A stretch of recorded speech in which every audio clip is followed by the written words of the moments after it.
Alright, good morning family. How you doing? Welcome to another edition of Melanin Economic News. Alright, let's look at the time. The time is 4:16 in the morning. I'm getting ready to head out for work. So we're going to go ahead and let's get it started, family, alright?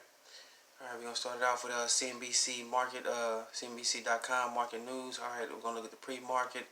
What's going on with the Dow Futures? The Dow Futures is down about negative 195 points, just under 1%. And we look at the S&P futures. It's down about negative 16 points, just a little bit over 0.5% at 0.502. So we go round it down to negative half a point. Then the Nasdaq futures are down negative 41 points. That are down about 0.41%. Okay, and it just switched up down to negative 0.45. All right, family. So we get negative 0.5%. Alright, oil futures are up just about 0.28%. 0.28%. That's looking at a plus 0.11 jump. Alright, family. Oil is up to about in pre-market trading to about $38.83 a barrel. Alright. Alright, let's take a look at some of the markets overseas, starting with Asia. The Nikkei with Japanese is up about 252.29 points. Shanghai is up about 8.93 points. Let's look at the AX, the ASX 200. She is up at about 86.40 points, 86.40.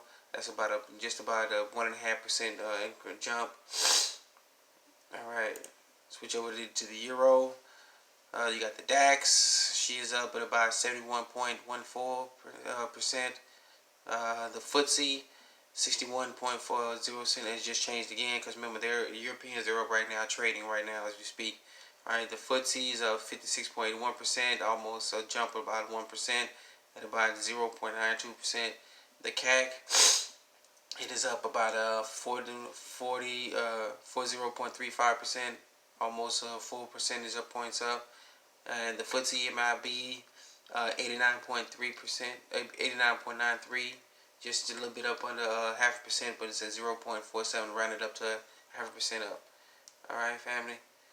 Let's take a look at some of the bonds. Remember, the bond market is in serious trouble. The U.S. 10-year bond is down at about negative 0.005%. The Bund, that's the German Bund, that is down. It is up about 0.001%. 0 was just switched up to 2 because remember, as I said, the Europeans are up now, right, trading. It is their work day. All right. The Japanese 10-year is down negative 0.012%.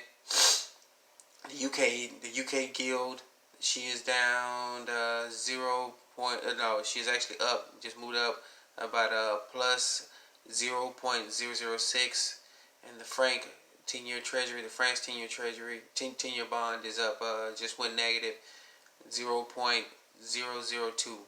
All right, family. Oil. All right, we got the Bretton Woods. She's up about just about 0.04%. Natural gas is down close to almost 2.5%, at about negative 2.29%. All right. Take a look at gold. All right, family. I am not a big gold bug. I like kind of my thing is in the silver, but looking at gold is up at about. It just moved up again. This is pre-market trading overseas, so the Europeans and Asian markets are in high gear. And we're looking at gold going up at about 5.2001 to plus, and about to top off at $1,775.80 an ounce. Silver is up about 0.035% to about $17.93 an ounce. Copper is up to copper's going down to about $2.66 an ounce. Platinum is up to about 5.20%. It's up 5.20 points and end up about $813.70 an ounce. Palladium It's up about 7.50 points to end up about $1,852.70 an ounce. All right, family. All right, so that's it for the pre-market news. Let's get into this actual news, family. All right. According to CNBC.com, Apple will reclose 14 stores in Florida because of rising coronavirus rates, bringing the total reclosure to 32 stores. All right, Apple reclosed 14 stores in Florida as COVID-19 cases arise in the state. The company said on Thursday, this past Thursday. All right, the stores were reclosed on Friday. The shutdown comes after Apple reclosed 7 retail stores in Texas on Wednesday, 11 stores across Florida, North Carolina, South Carolina, and Arizona last week. Apple has announced the reclosing of 32 stores in the United States. As representatives said in a statement, due to the current COVID-19 conditions in some communities we serve, we are temporarily closing stores in these areas. We will take the steps with an abundance of caution as we closely monitor the situation, and we are looking forward to having our teams and customers come back as soon as possible. Alright, family. Let's really get into this one. Alright. Most of Apple's parts come from overseas, and particularly in China. They got a big presence and footprint over China. And what is happening, the imports of repair parts are not coming into the United States. Alright, family. So what's happening is they're having to restore and shutter stores. Alright? This market is collapsing all across. Alright? You gotta think about it, family. They're closing these stores. They're blaming everything on the COVID-19. Alright? But realize, family, they're not getting parts anymore. People and also can't afford to buy these high-priced phones. Alright? I can't afford to buy it, and most people cannot buy these phones, family. So think about it, all the recombinations, imports, repair parts from China and Korea are not coming in. Not coming in from Japan either. Alright, people can't afford to buy all these high-priced phones, okay? So think about all that. Alright, they're just using this COVID-19 stuff to go ahead and just cover up what's really going on. Alright? Alright, and we're getting to a big one here, family. Fitch. Fitch is one of the 3 credit rating agencies. You got Standard & Poor's, Moody's, and Fitch. Fitch strips Canada of AAA rating as finances deteriorate. Alright. This is coming from the financialpost.com. Alright, the measures of Canada's sovereign debt was downgraded to a notch by Fitch on Wednesday, with the rating agency citing deterioration in Canada's public finance in 2020 resulting from the coronavirus pandemic. Alright, once again, they blame everything on the pandemic. Alright, the country will run a much expanded government, a general government deficit this year and emerge from recession with much higher public debt ratio. Alright, family, let's stop right there. How are you going to read this again? The country will run a much expanded general government deficit this year and emerge from a recession with a much higher public debt ratio. Think about it, family. How are you going to come out of a recession still in debt? Alright? Government debt. That you gotta open your eyes, family, and realize what that article just said. Alright? I said it one more time. The country will run a much expanded general government deficit this year and emerge from recession with a much higher public debt ratio. Alright? So they're gonna think about it. I'm gonna say it again. They're gonna come out of recession with much greater government debt and public debt. That don't sound right, family. Alright? That really don't sound right. Alright? Alright, so we move down. The lower credit rating generally makes it more expensive to borrow money, and a country's credit ratings can have an impact on the functioning of the rest of the economy because sovereign debt is often pegged as the ceiling for corporate credit ratings. Alright? Canada is in big trouble, family, alright? The U.S. is no longer AAA plus, we're now AAA negative, alright, family? And with our current financial state, I wouldn't be surprised if we get downgraded from negative AAA to triple B plus, alright? Borderline, our credit rating is crap, alright? Nobody wants U.S. to buy U.S. treasuries anymore. The government deficits are not, the bond auction markets have not been having a good time, alright, family? Alright, dig up on last summer what happened when the U.S. Treasury auctions came up. Alright, family, that is hidden. We reported on that, family. Go back. All right. This is next story courtesy of Yahoo Finance. All right. Chuck E. Cheese and GNC bankruptcies highlight America's economic washout from COVID-19. All right. COVID-19 family. All right. All right. Indeed, this week highlights are ongoing pain ripping through corporate America. Overly indebted vitamin seller GNC filed for bankruptcy on Wednesday, crushed by mall closures that were brought on by the pandemic. Chuck E. Cheese also boasting a ton of debt following 2014 leveraged buyout filed for bankruptcy on Thursday, as the prospect of catching COVID-19 by touching dirty games keeps parents and children away. All right. I think what you're seeing is well called the prolonged washout from COVID-19, said Barclays chief U.S. economist Michael Gadpin on Yahoo Finance, the first trade. All right, Gadpin says he is most concerned about the prospect for service-oriented companies in life after COVID-19, and does not rule out more bankruptcies in the months ahead. All right. Bankruptcy stays so far on the year underscore Gadpin's washout theory. Chapter 11 filings spiked 48% in May, year over year, according to legal industry service provider Equipid, EPIQ. All right, that's how they say his family. All right, the number of Chapter 11 filings rose at an alarming 30% across the U.S. bankruptcy code chapters. Equid note the total number of new bankruptcy filings increased 3.9% from April. All right. Besides bankruptcy, major corporation restructuring persists as companies prepare for leaner futures due to COVID-19 scars. All right. What they're not saying, family, is that many of these companies are highly over leveraged. They went out and did risky trades, and now margin calls are coming in. All right.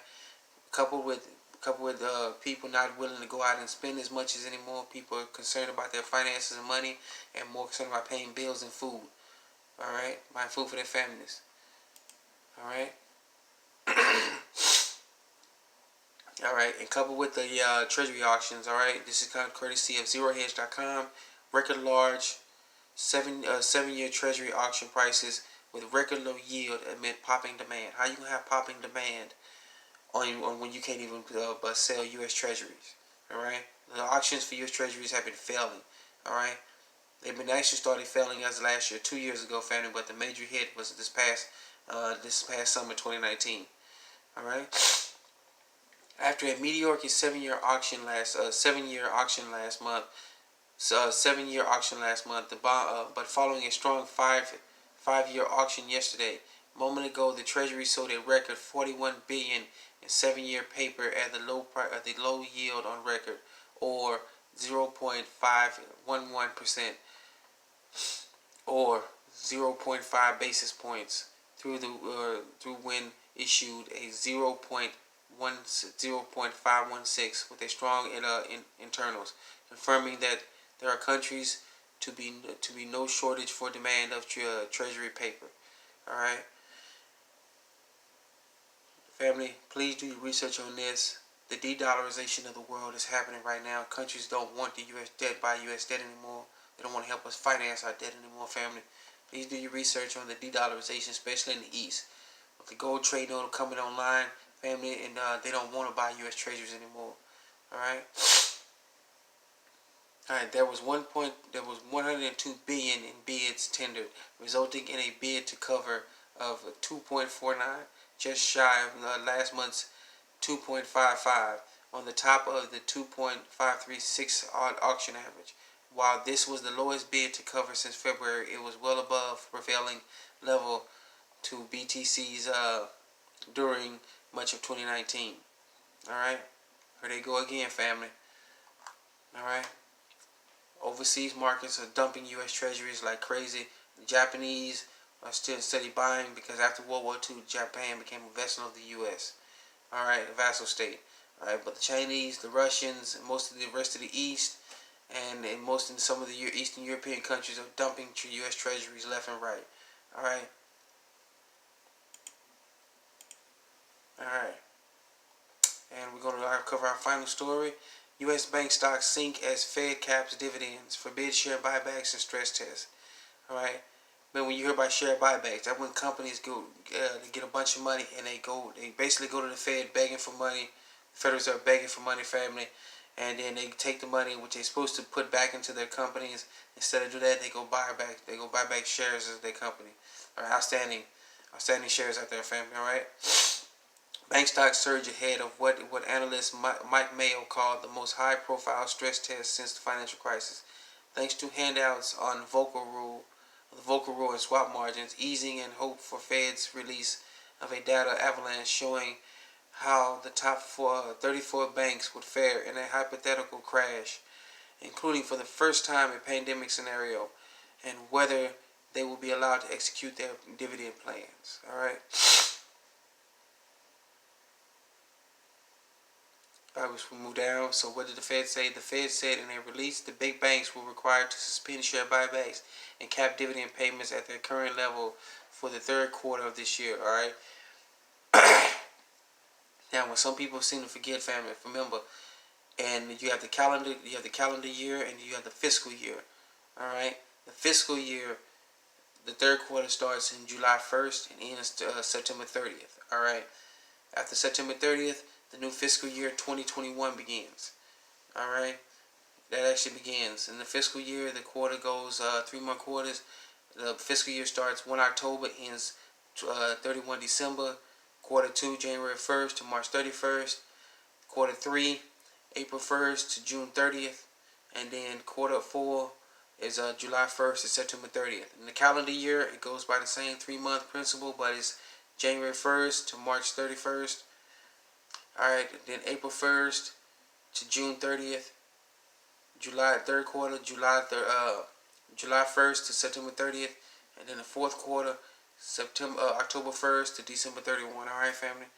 So they're expecting the third quarter of this year. It doesn't go into detail about the fiscal or calendar, but they're expecting the third quarter to take a big hit, whether they can pay out their dividends or not to their big high corporate bosses. Alright, family. Alright. So that's it for today, family. Thank you for joining us for another edition of Melanin Economic News. Take care of each other, family. Please be safe out here.